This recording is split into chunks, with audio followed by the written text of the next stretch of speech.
All right, so today we're diving into something pretty cool, Cohere's new large language model, specifically designed for enterprise use. It's called Command A. Command A, yeah. And, just for those in a hurry, want the quick summary. Yeah, give me the highlights. Command A has really optimized agent capabilities. It's fluent in 23 business languages, uses this clever hybrid attention mechanism, which we'll, dig into, later on. Okay. And boasts best-in-class retrieval augmented generation, RG, with really strong grounding and tool use.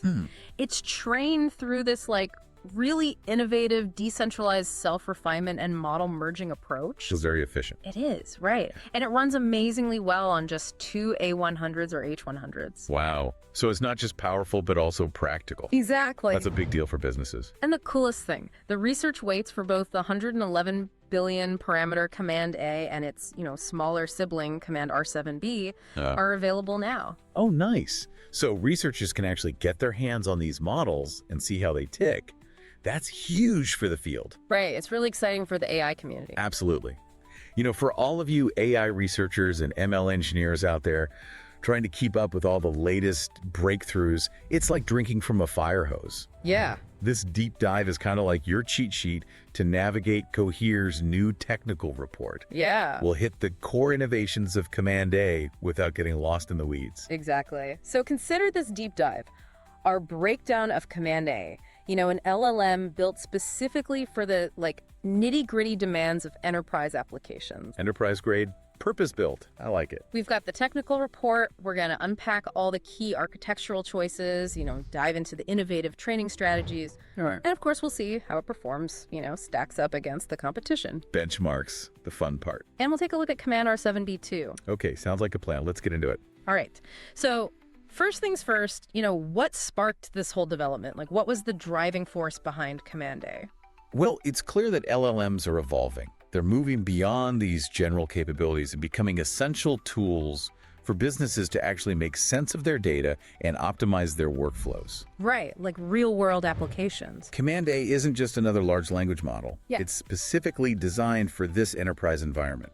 So it's not just about generating fancy text or creative stories. It's about solving specific business problems. Yeah, exactly. Think about reliably accessing and using all the information buried in a company's massive internal knowledge base. That's where Albane comes in. Right. Retrieval augmented generation. Cohere really emphasizes that as a key strength. Makes sense. For an enterprise, being able to tap into all that knowledge is a game changer. Huge. And then you've got global businesses that need to operate in multiple languages and the demand for AI agents that can automate complex multi-step tasks. So it's not just about language anymore. It's about action, about getting things done.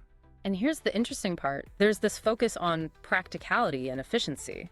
Right. They're not just chasing bigger and bigger models. Exactly. They're keeping the computational demands manageable, which is super important for enterprises that need to keep things secure and private. And they might want to run these models on their own infrastructure. Exactly. And they manage to achieve all this without sacrificing performance, which is pretty impressive. Now, how do they do it? What's under the hood? All right, let's peel back the layers and see what makes Command a tick. What are some of the big technical innovations here? Well, one of the most fundamental ones is their hybrid attention architecture. Hybrid attention. Okay, break that down for me. They've combined sliding window attention with rope E, that's rotary positional embeddings, and full attention without positional embeddings in a ratio of 3.1. Okay, I'm following. Yeah. So sliding window attention, that sounds like it's processing information in chunks. Yeah. What's the advantage there? Efficiency. Sliding window attention is much more computationally efficient, especially when you're dealing with long sequences of text. So like a long document or a really detailed conversation. Exactly. Each part of the sequence only pays attention to a fixed size window of tokens around it. Makes sense. And rope E helps the model understand where those words are within the window, right? Exactly. Think of rope E as encoding positional information through rotation, which makes it super easy for the model to figure out relationships between nearby words. Okay, so that's for the sliding window attention layers. But then you mentioned full attention layers without positional embeddings. Why that choice? Full attention allows every word in the sequence to interact with every other word. That's essential for capturing those long-range dependencies and understanding the overall meaning. So it sees the bigger picture. Exactly. And by not using any positional embeddings or no PE in these full attention layers, they're letting the model learn positional relationships more implicitly, which could help it generalize better to different input lengths. Interesting. It's like they're strategically using different types of attention where they're most effective. Precisely. That 3.1 ratio is a careful balance between computational efficiency and the model's ability to grasp both local and global context, something really tricky to achieve, especially for processing lengthy enterprise documents. So that they're being smart about how they use computational resources. Absolutely. And they didn't stop there. They also implemented grouped query attention, or GQA. GQA, what does that do? It's all about speed during inference when the model is generating output. Basically, multiple query heads in the attention mechanism share the same key and value heads. Okay. And what does that achieve? It reduces the computational load, which means the model can generate more words per second. So it speeds things up significantly. Exactly. They also mentioned using document masking to make sure that when they're processing multiple sequences in a single batch, each sequence only attends to itself. So no accidental mixing of information. Right. It prevents contamination during batch processing, which is crucial for data integrity. Makes sense. Any other cool architectural tricks? Yeah, they've got a few more up their sleeve. They opted for SWIT-ELU activation functions throughout the model. SWIT-ELU, why that choice? Well, studies have shown that SWIT-ELU often outperforms other popular activation functions like ReLU, leading to better overall performance. So it's all about squeezing out that extra bit of performance. Exactly. And then there's their parallel transformer block design, which is pretty interesting. Okay, what's special about that? Their experiments showed that this parallel structure achieves the same level of performance as the standard sequential transformer block, but with the added benefit of increased throughput. So it's faster without compromising accuracy. Exactly. And they did something else that I found really interesting. They removed all the bias terms from their layers. No bias terms. What difference does that make? It might seem small, but they found that it actually improves training stability, especially at these massive scales. So it helps keep things under control when you're training a model with 111 billion parameters. Right, similar to what they observed with models like Pollen. So they're learning from the best. Absolutely. And another clever trick they used was to share the input and output embedding matrices. Embedding matrices. Okay, remind me what those are. They're basically how the model represents the text as numerical vectors. By sharing these matrices, they significantly reduce the model's memory footprint, which is a big deal for these massive models. So it's like they're saving space without compromising performance. Exactly. They didn't see any degradation in performance from this weight sharing. That's impressive. And their vocabulary size is huge, right? Yeah, 255,000 tokens. That's a lot of words. And that's designed to support their extensive multilingual capabilities. Right. They've also included special tokens to handle different aspects of conversations, like separating different speakers and indicating when the model is using an external tool. Okay, so a very thoughtfully designed architecture. Now let's talk about the training process. How do you even begin to train a model this big? Well, the initial pre-training phase involves feeding the model trillions of tokens of unlabeled text data. They use the classic self-supervised learning approach, where the model has to predict the next word in a sequence. So it's learning the patterns of language from a massive amount of text? Exactly. And they spend a lot of time optimizing the hyperparameters for their models. Hyperparameters? Yeah. For folks who might not be familiar, what are those? They're basically the settings that control the learning process of the model. Things like the learning rate, the batch size, and the architecture of the model itself. So it's like fine-tuning the engine of the learning process. Exactly. And they did a lot of this optimization on smaller models first, using techniques called P and transfer. Microparameterization and microtransfer. What are those? They allow you to figure out the best hyperparameter settings on smaller models, which are much cheaper to train. Makes sense. And then you can apply those learnings to the bigger models. Right. It's a clever way to save time and resources. So it's all about being efficient. Absolutely. And when it came to the actual training, they used their in-house NVIDIA H100 GPU cluster and their JAX-based framework. Okay, so top-of-the-line hardware and software. Right. And this framework uses JAX's GSPMD, Global Single Program, Multiple Data, to implement sophisticated sharding strategies across the GPUs. Sharding strategies, what does that mean? It's how they split the model and the data across multiple GPUs. So it's like dividing up the work so multiple processors can tackle it simultaneously. Exactly. They used a combination of different parallelism techniques like data parallelism, fully sharded data parallelism, sequence parallelism, and tensor parallelism. Wow, that's a lot of parallelism. Can you break those down a bit? Sure. Data parallelism is the simplest, where you just split the data across the GPUs. Fully sharded data parallelism goes a step further and shards the model's parameters and optimizer states as well. Sequence parallelism shards the accusations along the sequence length dimension, which is helpful for processing long sequences. And finally, tensor parallelism shards the individual weight matrices, which is great for accelerating decoding and for smaller batch sizes. That's a pretty sophisticated setup. Yeah, they really push the limits of their hardware. They even use the FP8 Tensor Cores available on the Hopper architecture. FP8, what's the benefit there? It offers significant speedups during training, but training in FP8 can sometimes cause instability over long periods. So they kept their main weights and optimizer states in FP32 for stability, but cast the weights to either BF16 or FP8 just before doing the matrix multiplications. So it's like they're getting the best of both worlds, the speed of FP8 without sacrificing stability? Exactly. They actually found that a short warm-up period in BF16 before switching to FP8 was the sweet spot for maximizing performance. That's really clever. So pre-training is just the foundation, right? Yeah. What did they do in the post-training phase to really fine-tune Command A for those enterprise tasks? This is where their approach gets really interesting. They took a decentralized approach, alternating between centralized fine-tuning and decentralized training of multiple expert models. Decentralized expert models. That sounds like they had different teams working on different aspects of the model. Exactly. They had a multi-stage pipeline. First, they trained an instruct model using supervised learning on a general data set to establish core capabilities. Right. Then they trained 6 separate SFT expert models, each focused on a specific area, like reasoning, code generation, or multilingual understanding. So each expert has its own specialty. Right, and then they merged these experts into an SFT soup model using parameter merging techniques. So it's like combining the best of all worlds. Precisely. This merged model then went through further training using reinforcement learning, resulting in an RL soup model.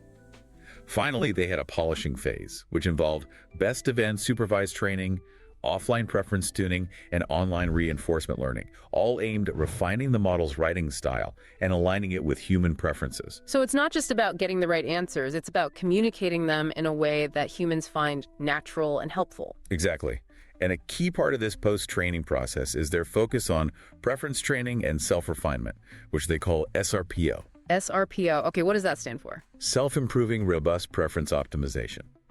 It's their method for continuously improving the model's alignment with desired behaviors and its overall robustness. They treat it as a min-max optimization problem, where the model learns to both improve its own generations and resist being overly influenced by those improvements. So it's like a self-critical process. Right. And it allows the model to iteratively refine its output, even during inference. It can generate an initial response and then revise it based on its learned self-improvement policy. So it's always learning and getting better. Exactly. And to optimize their reward model, which guides this preference learning, they use a method called contrastive policy gradient, or CoPG. CoPG, and why that choice? It's a simple and stable approach to reinforcement learning that doesn't require things like important sampling, gradient clipping, or a separate value network. So it's more efficient and less prone to problems. Exactly. And they use CoPG in both offline and online settings. Okay, so it's versatile. Now, where did they get all the data for this post-training? They relied heavily on generating synthetic prompts and then using human annotation. They create a wide variety of prompts focused on enterprise use cases, and then human annotators evaluated the model's responses, providing ratings and creating multi-turn conversation data sets. So it's a combination of machine and human intelligence. Right. And in cases where the initial ratings weren't clear, the annotators would actually rewrite the responses to make them better. These rewritten responses became their high-quality SFT samples. So they're really leveraging human expertise to improve the model. Absolutely. And they even use their own reward models to refine the data further. Okay, how does that work? They use their most recent Command A models to generate completions for their synthetic prompts, and then scored these completions using their internal reward models. Based on these scores, they created new and improved preference pairs and SFT samples, and then used this refined data to retrain their models. It was an iterative process of constant improvement. It's like they're using the model to teach itself. In a way, yes. It's a very clever approach. Now let's talk about those enterprise capabilities you mentioned earlier. Let's start with retrieval, augmented generation, and tool use. For AG, tool use, and agentic capabilities, Command A uses the React framework. React, remind me what that is. It's a framework that lets the model interleave reasoning steps with actions, like using an external tool or retrieving information from a knowledge base. So it can think and act. Exactly. This lets Command A ground its responses in up-to-date information, which significantly reduces hallucinations and improves accuracy. That's crucial for enterprise applications where you need reliable information. Absolutely. And it can also use tools like APIs to automate complex workflows. So it's like a really smart assistant that can actually get things done. Right. They even did specific data collection to improve its tool usabilities, training internal annotators in the React style, and generating synthetic data to test and enhance tool usage. Very thorough. What about multilingual support? 23 languages, pretty impressive. Multilingual support is essential for any LLM that wants to be used in a global context. Command A supports 23 key business languages, which is crucial for accessibility and collaboration. And how did they achieve such high-quality multilingual performance? They use a technique called multilingual best of N, where they generated multiple responses in different languages and then use their reward models to pick the best one. So they're leveraging the strengths of different language models. Exactly. And their human evaluations showed that this approach can even produce results that are as good as or even better than human translations. That's amazing. Now let's talk about coding, which is another essential skill for many businesses. How does Command A handle that?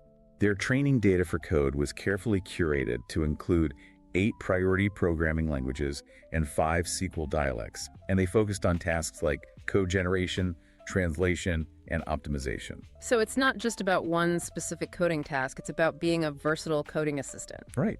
They also enriched their data with tons of contextual information, like execution feedback, code explanations, stack traces, database schemas, and even unit test requirements. So it's not just about writing code, it's about understanding the context in which that code will be used. Exactly.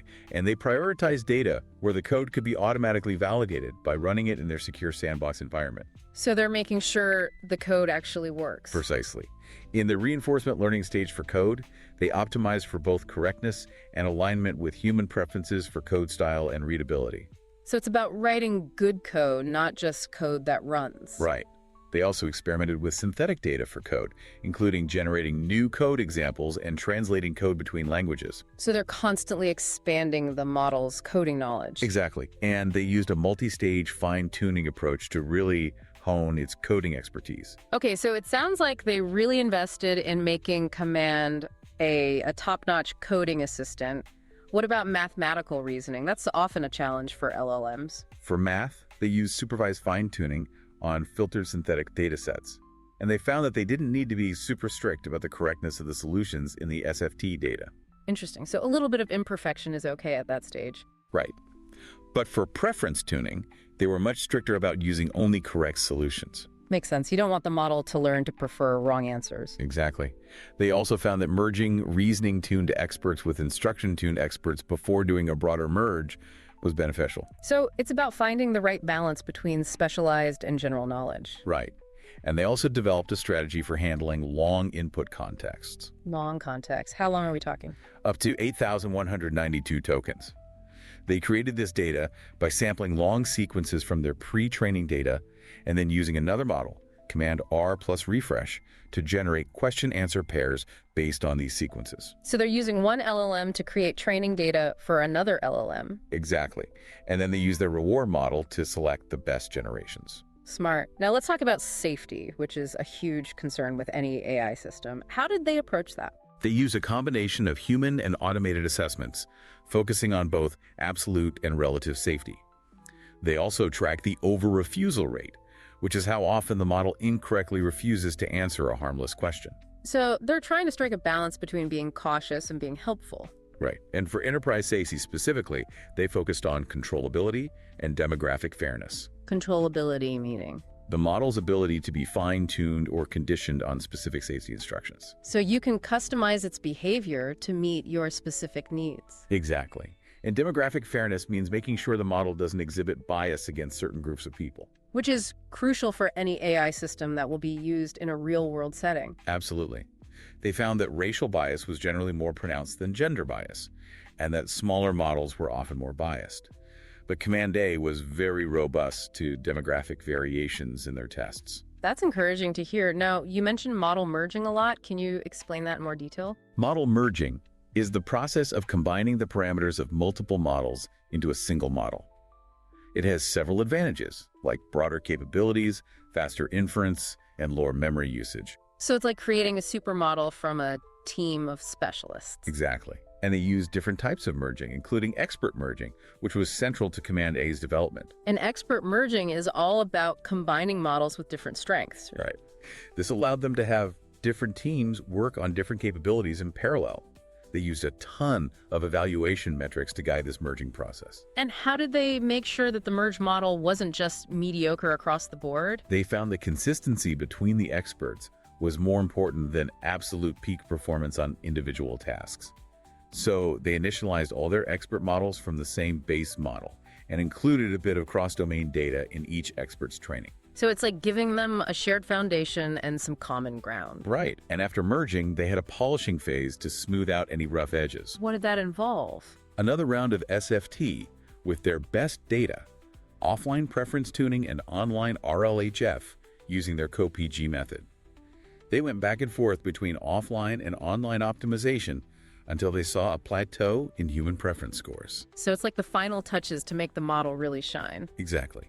Now, all of this sounds great in theory, but how does Command A actually perform in practice? Well, let's talk benchmarks. They tested it on a wide range of benchmarks. It did very well on standard academic benchmarks and excelled on enterprise-relevant agentic benchmarks like TauBench. And TauBench is all about testing the model's ability to answer questions consistently, right? Exactly. It also performed impressively on multilingual benchmarks across all 23 supported languages.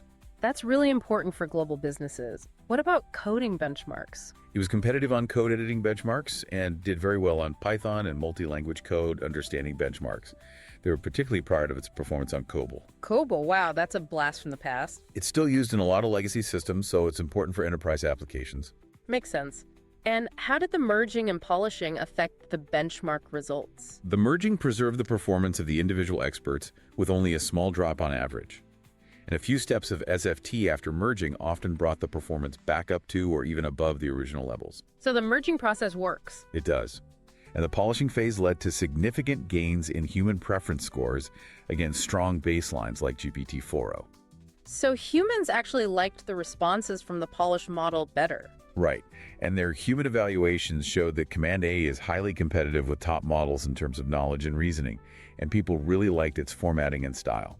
That's great to hear. And you mentioned earlier that it's also efficient. Yes, Command A can run on just 2 A100s or H100s and has a high token generation rate. This makes it suitable for on-premises or private cloud deployments, which is important for data privacy and security. So it's powerful, it's efficient, and it's secure. Exactly. And they've released the weights for research so others can build on their work. That's great news for the AI community. So, to wrap it all up, what are the key takeaways from our deep dive into Command A? Command A is a major step forward in LLMs for enterprise use. It's got a novel hybrid architecture, innovative training with model merging, and strong capabilities in RA, multilingual support, and code generation. It really seems like they've thought of everything. They have. It performed well on a wide range of benchmarks, especially in areas relevant to businesses, and their focus on safety and fairness is commendable. So it's a powerful, efficient, and responsible AI system. Exactly. Now, the question for our audience is, what will you do with it? With these model weights and the technical report available, what new applications and research directions will you explore? It's an exciting time to be working in AI. It is. Thanks for joining us for this deep dive into Command A. Be sure to check out the full technical report for all the details. We'll see you next time. See you then. Bye. Bye.